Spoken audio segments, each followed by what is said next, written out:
Hello बच्चों, आज हम इलेक्ट्रिसिटी का थर्ड पार्ट देखेंगे।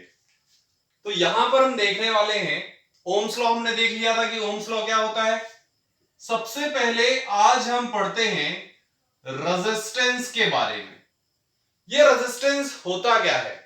तो सीधी सिंपल सी डेफिनेशन होती है कि रेजिस्टेंस एक्चुअली में किसी भी कंडक्टर में एक ऑब्स्ट्रक्शन होता है जो कि फ्लो ऑफ इलेक्ट्रिक करंट को कंट्रोल करेगा। अब ये समझिए कैसे। जैसे ये एक कंडक्टर है। कंडक्टर मतलब क्या? जिसमें इलेक्ट्रिसिटी पास हो सकती है। अब क्या हुआ, इस कंडक्टर में बहुत सारे इलेक्ट्रॉन्स ऐसे जा रहे थे। ये इलेक्ट्रॉन्स हैं भाई, जो क्या कर रहे हैं? जा रहे हैं। जैसे आप जा रहे होते हैं ना एक पाथ में, वैसे ही ये इलेक्ट्रॉन्स भी क्या कर रहे हैं? एक स्ट्रेट पाथ में जा रहे हैं। लेकिन जब आप जाते हैं तो आपको रोड पर क्या मिलती है? भीड़। ठीक है, ज्यादा भीड़ वाले इलाके से जाएंगे तो क्या होगा? ज्यादा टाइम लगेगा वहां तक पहुंचने में। तो होता क्या है कि जब ये इलेक्ट्रॉन्स जा रहे होते हैं किसी भी कंडक्टर के सरफेस के ऊपर से, तो ये एटम्स और आयंस के साथ कोलाइड करते हैं। बट ये एटम्स और आयंस हैं किसके? तो हमारा आंसर रहेगा कि जो कंडक्टर है उसके एटम्स और आयन से इलेक्ट्रॉन्स कोलाइड करेंगे, जिसके कारण इनकी स्पीड क्या हो जाएगी? धीरे हो जाएगी। और ये रिजल्ट कर जाएगा किसमें? कंट्रोल ऑफ इलेक्ट्रिक करंट में। और इसी को हम कह देते हैं रेजिस्टेंस। मतलब रेजिस्टेंस की डेफिनेशन क्या होगी? रेजिस्टेंस क्या होगा? तो हम बोलेंगे property of a conductor by which flow of electric current is controlled. हम क्या कहेंगे? प्रॉपर्टी क्या है ये? It is a property of a conductor which controls flow of current। ये एक ऐसी प्रॉपर्टी है कंडक्टर की जो क्या करता है? फ्लो ऑफ इलेक्ट्रिक करंट को कंट्रोल करता है। अब कंट्रोल कैसे करता है? मैंने अभी आपको बताया कि जब ये इलेक्ट्रॉन्स जा रहे होते हैं, किससे जा रहे होते हैं? सरफेस के ऊपर से, तो ये कोलाइड करते हैं एटम्स और आयंस के साथ, जिसके कारण इनकी स्पीड जो है वो डिक्रीज हो जाती है और रिजल्ट कर जाता है किसमें? रेजिस्टेंस में। अब देखिए, रीजन फॉर रेजिस्टेंस आप यही लिख कर आएंगे जो मैंने अभी आपको बताया। यहां पर कुछ फैक्टर्स होते हैं जिसके ऊपर रेजिस्टेंस डिपेंड करता है। कुछ फैक्टर्स रहते हैं जिसके ऊपर रेजिस्टेंस डिपेंड करेगा। सबसे पहला फैक्टर रहता है लेंथ।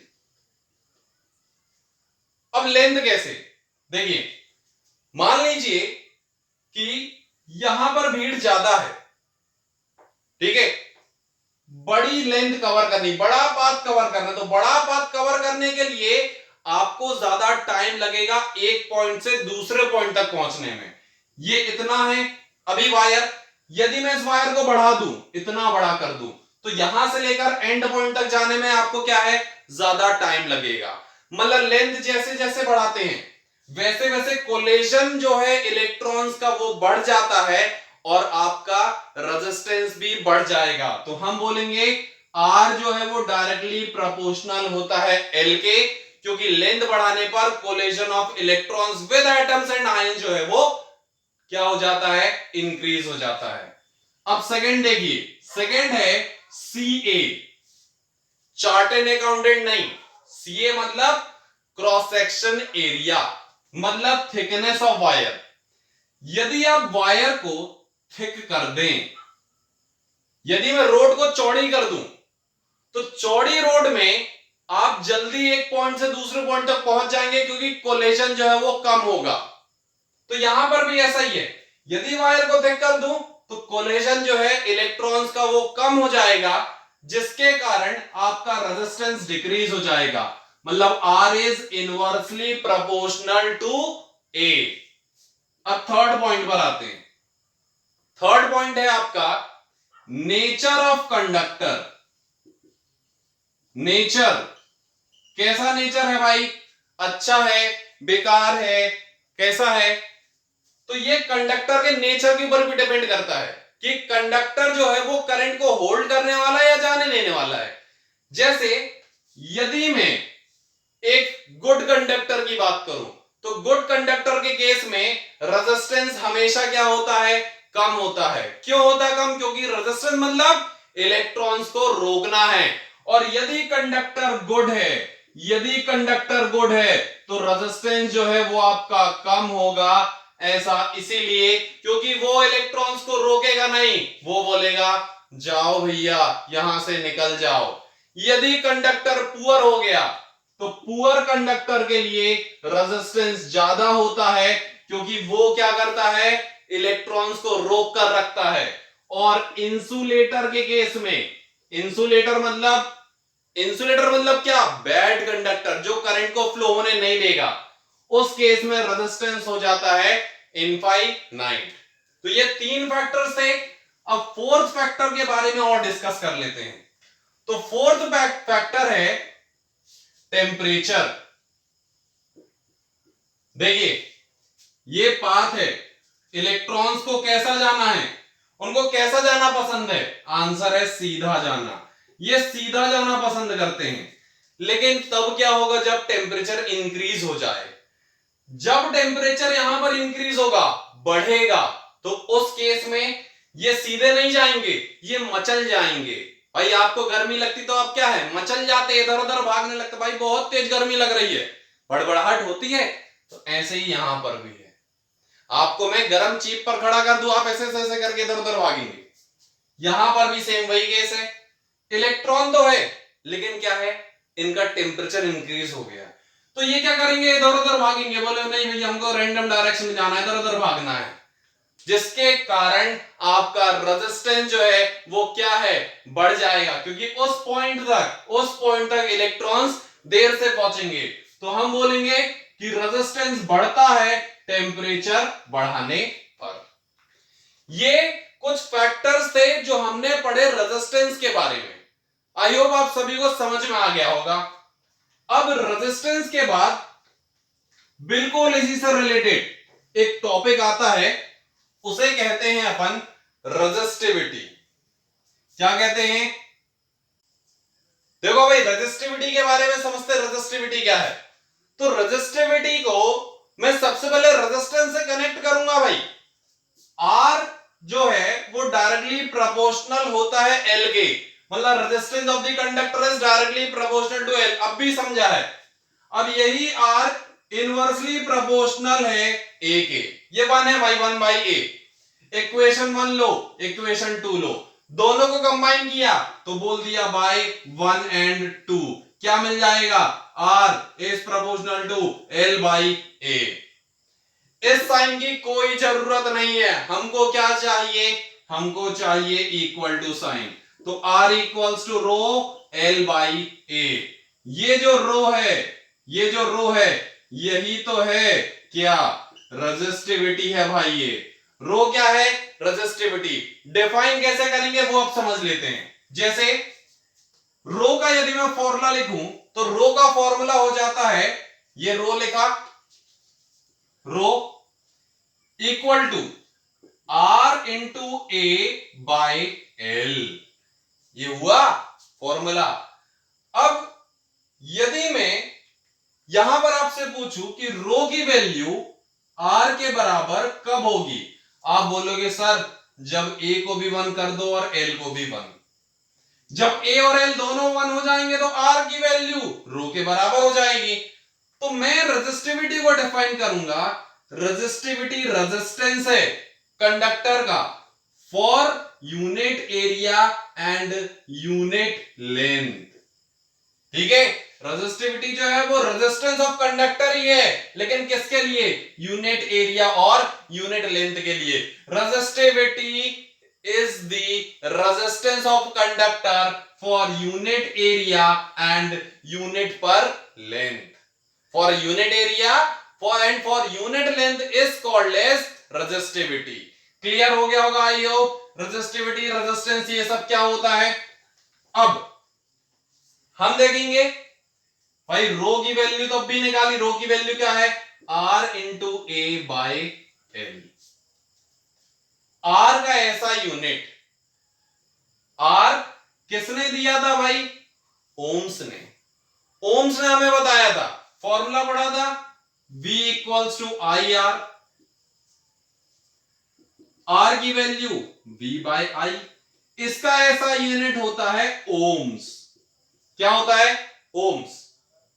आर का ऐसा यूनिट था ओम्स, तो इसका ऐसा यूनिट क्या होगा? रेजिस्टिविटी का। तो इसका तो हो गया ओम्स, इसको ऐसे रिप्रेजेंट करते हैं। एरिया का हो जाएगा क्या? मीटर स्क्वायर, और लेंथ का हो जाएगा मीटर। ठीक है, मीटर मीटर कैंसिल, रो मीटर हो गया इसका। ठीक है, इसको अपन ओमेगा कहते हैं। ओमेगा मीटर जो है वो यूनिट हो गया रेजिस्टिविटी मतलब रो का, ओमेगा मीटर। अब यहां पर आ जाते हैं, पेपर में पूछा जाता है कि 1 ओम्स को आप कैसे डिफाइन करेंगे। ठीक है, कुछ कुछ बेसिक डेफिनेशन हम समझते हैं कि कैसे हमको क्या डिफाइन करना है। मैं बताता हूं क्या क्या आता है। सबसे पहले हमसे पूछा जाता है 1 एम्पियर करंट। 1 एम्पियर करंट क्या है? तो हमने पढ़ा है करंट का फॉर्मूला, I इक्वल्स टू क्या होता है? Charge upon time. इसका ऐसा यूनिट एम्पियर, चार्ज का ऐसा यूनिट कूलम, टाइम का ऐसा यूनिट सेकेंड। यहां पर 1 कब आएगा? जब ये भी 1 है ये भी 1 है।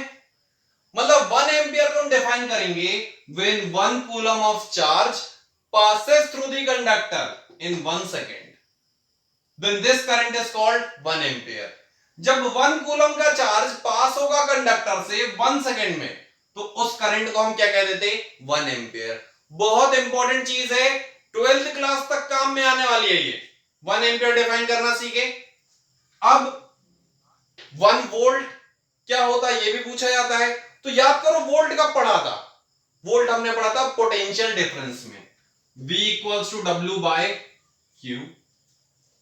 V का ऐसा यूनिट वोल्ट ही होता है भाई, पोटेंशियल डिफरेंस का। वर्क डन का जूल, चार्ज का कूलम। यहां पर 1 कब आएगा? जब ये भी 1 हो जब ये भी 1 हो। मतलब जब 1 कूलम, जब 1 जूल वर्क डन होगा 1 कूलम चार्ज पर, तो उस पोटेंशियल डिफरेंस को कहेंगे 1 वोल्ट। जब 1 जूल वर्क डन होता है 1 कूलम ऑफ चार्ज पर, जिसके कारण वो एक पॉइंट से दूसरे पॉइंट पर मूव हो जाए, क्योंकि पोटेंशियल डिफरेंस तो यही था, तो उस पोटेंशियल डिफरेंस को कह देते 1 वोल्ट। मतलब when 1 joule of current, when 1 joule energy, when 1 joule energy is consumed to move 1 coulomb of charge, to move 1 coulomb of charge from one point to another point, then this potential difference is called 1 volt। जब 1 joule work done होगा 1 coulomb charge पर, जिसके कारण वो एक point से दूसरे point पर मूव हो जाए, तो उसे कह देंगे 1 वोल्ट। अब लास्ट जो अब भी पढ़ा हमने क्या है? 1 ओम्स क्या होता है? तो बोलेंगे भाई 1 ओम्स, ओम्स कहां सुना था? तो ओम्स यहां पर सुना था, R इक्वल्स टू क्या था? V by I। V equals to I आता, फॉर्मूला कन्वर्ट किया, इसका ऐसा यूनिट ओम्स, ओमेगा से रिप्रेजेंट करेंगे भाई। V का ऐसा यूनिट पोटेंशियल डिफरेंस का वोल्ट, करंट का एम्पियर। यहां पर 1 कब आएगा? जब ये भी 1 हो जब ये भी 1 हो। मतलब हम बोलेंगे when 1 volt potential difference is developed to pass 1 ampere current, then this resistance is called 1 ohms। जब 1 volt potential difference develop होता है जिसके कारण 1 एम्पियर करंट पास होगा, तो उस रेजिस्टेंस को हम कह देते हैं क्या? 1 ohms कह देते हैं। ये पूरे का पूरा वीडियो लेक्चर हमने सिर्फ रेजिस्टेंस के बारे में समझा। नेक्स्ट क्लास में कुछ और इंफॉर्मेशन हम पढ़ेंगे, जैसे कि सीरीज और पैरेलल कनेक्शन। सो यदि आपको ये वीडियो पसंद आई हो, समझ में आया हो, तो आप वीडियो को लाइक करें, शेयर करें और चैनल को हमारे सब्सक्राइब कर सकते हैं।